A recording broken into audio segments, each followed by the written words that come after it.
Hello friends. आज की video में हम सिद्धाचार्य सूत्र के माध्यम से द्विघात समीकरण को हल करना सीखेंगे।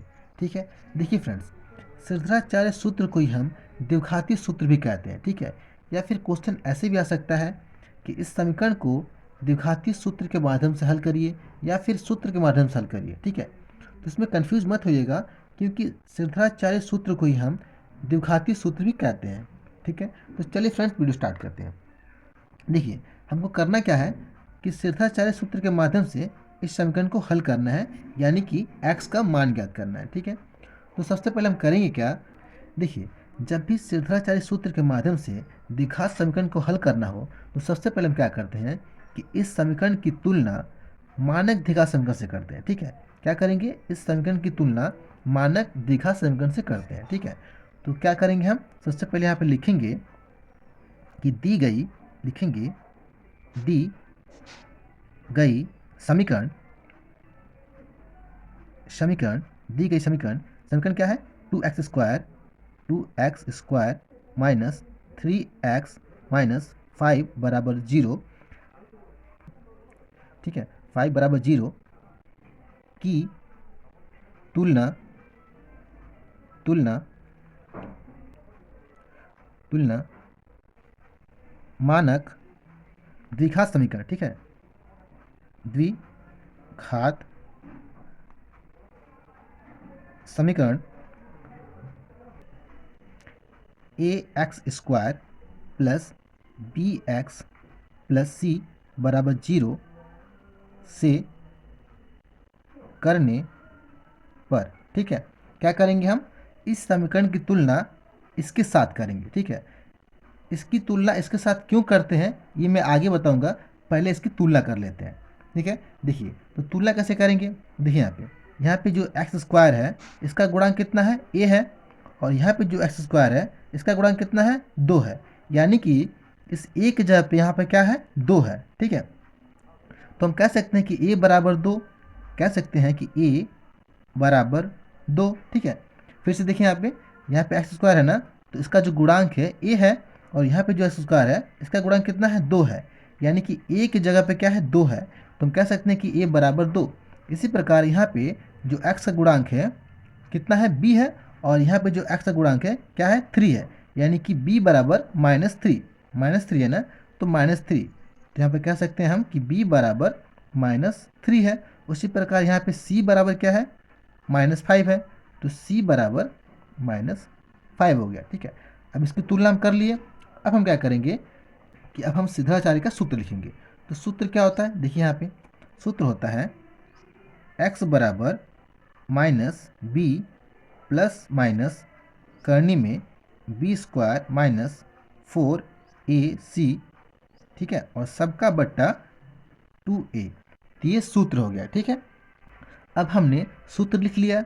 अब हम समझते हैं कि इस समीकरण की तुलना इसके साथ क्यों किया। देखिए, इस समीकरण की तुलना इसके साथ इसलिए किया क्योंकि हमको a b c का मान यहाँ से निकल जाएगा। ठीक है, तो क्या करेंगे, इस मान को हम इस सूत्र में रख के x का मान निकालेंगे, क्योंकि हमको इस द्विघात समीकरण को हल करना है, यानी कि x का मान ज्ञात करना है, तो हम यहाँ से x का मान ज्ञात कर लेंगे। ठीक है, समझ गए। अब चलिए इसको हम हल करते हैं। देखिए, अब हम क्या करेंगे कि यहाँ पे इस सूत्र में इन सब का मान रखेंगे। तो यहाँ पे लिखेंगे हम कि x बराबर माइनस b का मान कितना है, b बराबर है -3, तो इसको हम कोष्ठ में लिखेंगे, b का मान कोष्ठ में लिखेंगे -3।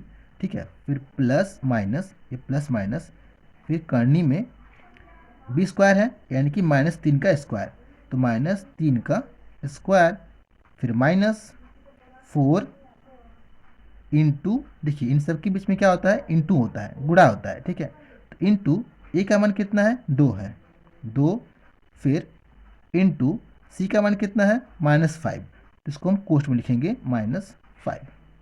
ठीक है, और सबका बट्टा नीचे कितना है, 2 इंटू ए, तो 2 इंटू ए का मान कितना है, ए बराबर है 2। ठीक है, अब क्या करेंगे, अब इन सबको हल करेंगे।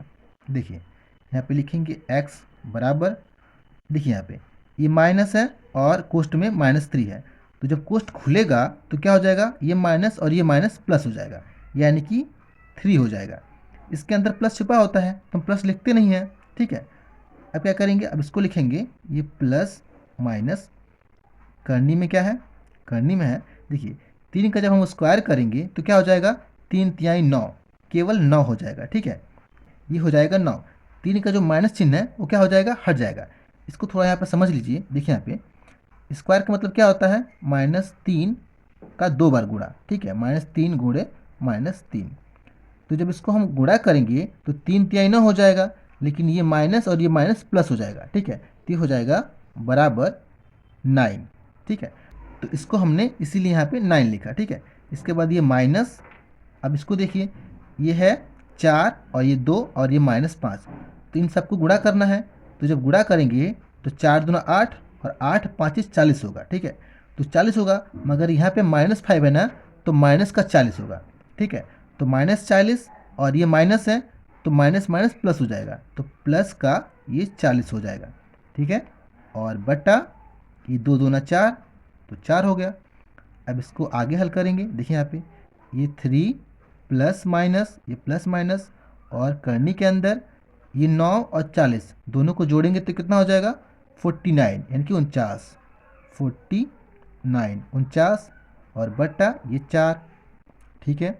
अब इसको आगे हल करेंगे, देखिए इसको लिखेंगे x बराबर ये 3, ठीक है, फिर प्लस माइनस, और करनी में, देखिए करनी में 49 है ना, तो इसको हम क्या लिख सकते हैं, इसको हम लिख सकते हैं 7 गुणे 7, तो हो जाएगा 7 7 49, ठीक है, और बट्टा ये 4, ठीक है।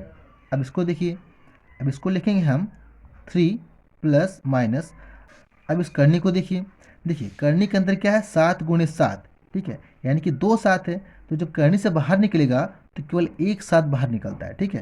तो हो जाएगा प्लस माइनस 7 और बट्टा 4, ठीक है।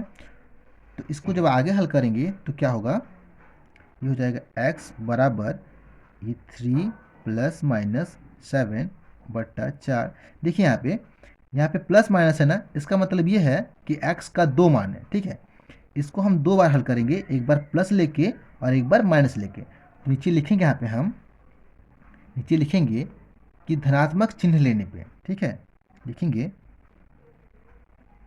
धनात्मक चिन्ह लेने पे, धनात्मक चिन्ह चिन्ह लेने पर, लेने पर, ठीक है।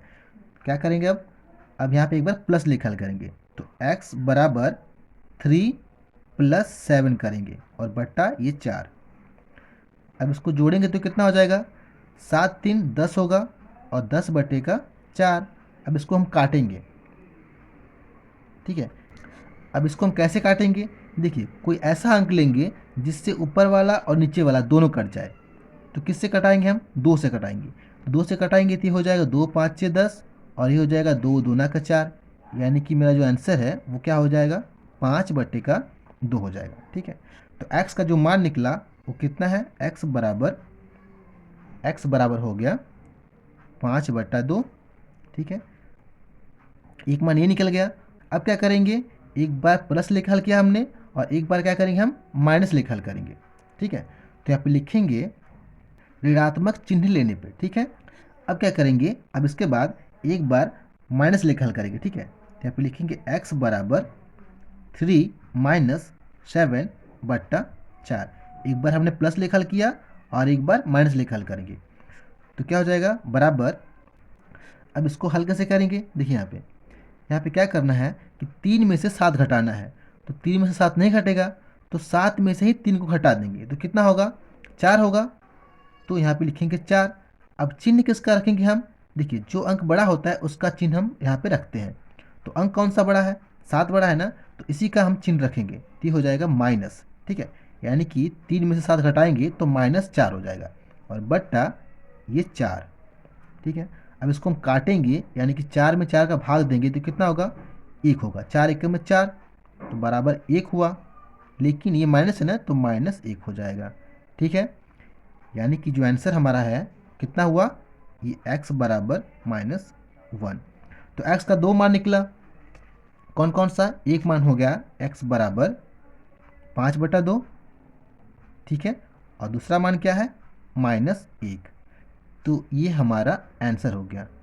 ठीक है, तो इस वीडियो में इतना ही फ्रेंड्स। वीडियो अगर अच्छी लगी हो तो वीडियो को लाइक करें, चैनल को सब्सक्राइब करें, ताकि मेरा आने वाला वीडियो आप तक पहुंच सके, और शेयर करना तो बिल्कुल ना भूलें। ठीक है, थैंक यू फ्रेंड्स।